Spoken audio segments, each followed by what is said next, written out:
హరే కృష్ణ. భగవద్గీత 7వ అధ్యాయం జ్ఞాన విజ్ఞాన యోగం 22వ శ్లోకం. సతయా శ్రద్ధయా యుక్తః తస్యారాధనమీహతే లభతే చ తతః కామాన్ మయైవ విహితాన్ హి తాన్. ఆ హి అనే దగ్గర చిన్న గ్యాప్ ఇచ్చామండి. అది ఎందుకో చెప్తాను.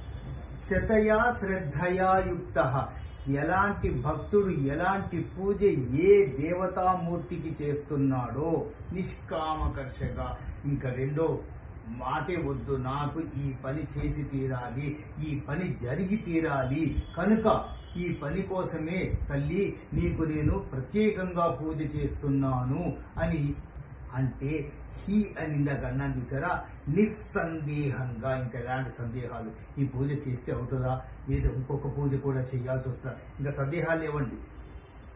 మయైవ విహితాన్ హి తాన్, నిస్సందేహంగా ఆ దేవతామూర్తి యొక్క పూజా విధానాన్ని తెలుసుకొని పూజ చేస్తాడో అలాంటి పూజా ఫలితాన్ని, నువ్వు కోరుకున్న ఫలితాన్ని ఆ దేవతామూర్తికి నేనే అందించి నా వల్లే అక్కడ జరుగుతుంది.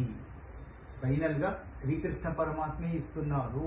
కానీ మనం ఏం చేస్తున్నాము, మనం ఒక దేవతామూర్తిని అనుకొని ఆ దేవతామూర్తే ఈసారి మనకి అన్ని సకల సౌభాగ్యాలు భోగభాగ్యాలు ఇస్తుంది అనే పూర్తి నిగూఢమైన నమ్మకంతో నిస్సందేహంగా పూజ చేసి ఆ విధానాన్ని అనుసరించి ఆ దీక్ష కాలాన్ని పూర్తి చేసి పూజ చేస్తాము. ఆ పూజ ఫలితం, ఆ పూజ ఫలాన్ని మనకి ఏం కావాలని పూజ చేస్తున్నాము, రాగద్వేషాలు లేకుండా మనకి భోగభాగ్యాలు కావాలని. ఆ భోగభాగ్యాలు ఇచ్చేది మీకు నా ద్వారానే. నేను మీరు ఏ దేవతామూర్తిని పూజిస్తున్నారో ఆ దేవతామూర్తిలో నేను ఎంటర్ అయ్యి ఆ దేవతామూర్తి ద్వారా మీకు కావలసిన భోగభాగ్యాల్ని ఇచ్చేస్తున్నాను. ఎంత గొప్పగా ఉందో చూడండి. ఇప్పుడు ఉన్న సొసైటీలో ఉన్న ప్రాబ్లమ్స్ అన్నిటికీ ఒక్కటే యాక్షన్, చేసేది కరెక్ట్ గా చేయండి.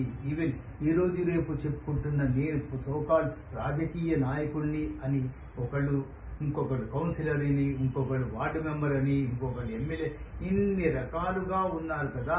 ఇదన్నిటికీ ఒకటే పదం, రాజకీయం. రాజకీయానికి రంగులు పుయ్యకుండా నిష్కామంగా నేను ప్రజలకి ఎంత సేవ చేస్తున్నాను అనుకుంటూ చేయగలిగితే తిరుగులేని సక్సెస్ ని సాధిస్తారు. అలాగే స్టూడెంట్స్ కానీ, నిజ జీవితంలో ఉన్న మనం కానీ ఒకటి అనుకుని నిష్కామకర్షగా అలా క్లియర్ గా కూర్చొని ఇది నేను సాధించాలి, దీనికి కావాల్సినవి నేను చెయ్యాలి, ఈ విధానాన్ని నేను అవలంబించాలి అనుకొని చెయ్యండి.